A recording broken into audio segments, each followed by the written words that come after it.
Video में हम लाए हैं एक प्रेरणादायी कहानी। अगर आपको अच्छी लगे तो वीडियो को लाइक करें और चैनल को सब्सक्राइब करें। राज्य में एक प्रतापी राजा राज्य करते थे। राजा के 3 बेटे थे। राजा ने उन्हें सर्वश्रेष्ठ शिक्षा दी। राजा ने अपने बेटों को अस्त्र शस्त्र हर विद्या में बेहतर और पारंगत बनाया। राजा चाहता था कि उसके पुत्र ही उसके बाद राज्य की बागडोर संभाले। राजा बूढ़ा हो गया तो उसने अपने सभी पुत्रों को अपने पास बुलाया। उसने कहा, हमारे राज्य में सीताफल का एक भी पेड़ नहीं है, इसलिए मैं चाहता हूँ कि तुम सभी इस पेड़ की खोज में जाओ और वापस आकर मुझे ये बताओ वह कैसा होता है।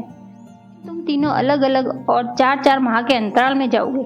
के बाद तीनों आकर एक साथ प्रश्न का उत्तर दोगे। बेटों ने एक साथ राजा की बात स्वीकार कर ली। राजा का बड़ा बेटा सबसे पहले गया, उसके बाद मंझला और सबसे आखिरी में सबसे छोटा बेटा गया। सभी अपनी अपनी खोज कर पिता के पास वापस आए।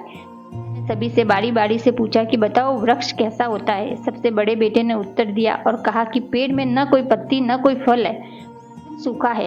यह सुन तुरंत ही मंझले बेटे ने कहा, नहीं, वृक्ष तो बहुत हरा भरा होता है लेकिन उसमें फल नहीं लगते हैं। यह सुन तुरंत ही सबसे छोटा बेटा बोला, मेरे दोनों बड़े भाई किसी अन्य वृक्ष को देखकर आ गए हैं। सीताफल का पेड़ तो हरा भरा होता है, फलों से लदा हुआ होता है, खुद देखा है। तीनों बेटे अपनी अपनी बात पर अड़ गए और आपस में बहस करने लग गए। के पिता ने कहा कि जो तुमने देखा उसे ही सही मानो, वास्तव में वही सत्य है। तीनों ही सीताफल का ही वृक्ष देखकर आए हो।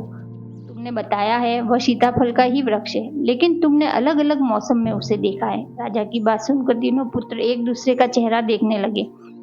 आगे कहने लगा, तो मैंने जानबूझकर तुम तीनों को अलग अलग मौसम में भेजा था। ऐसा मैंने तुम्हें जीवन की एक गहरी सीख देने के लिए किया था।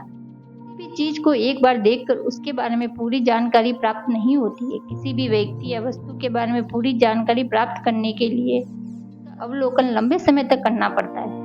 के बारे में राय जल्दी नहीं बनानी चाहिए। मौसम हमेशा एक सा नहीं रहता।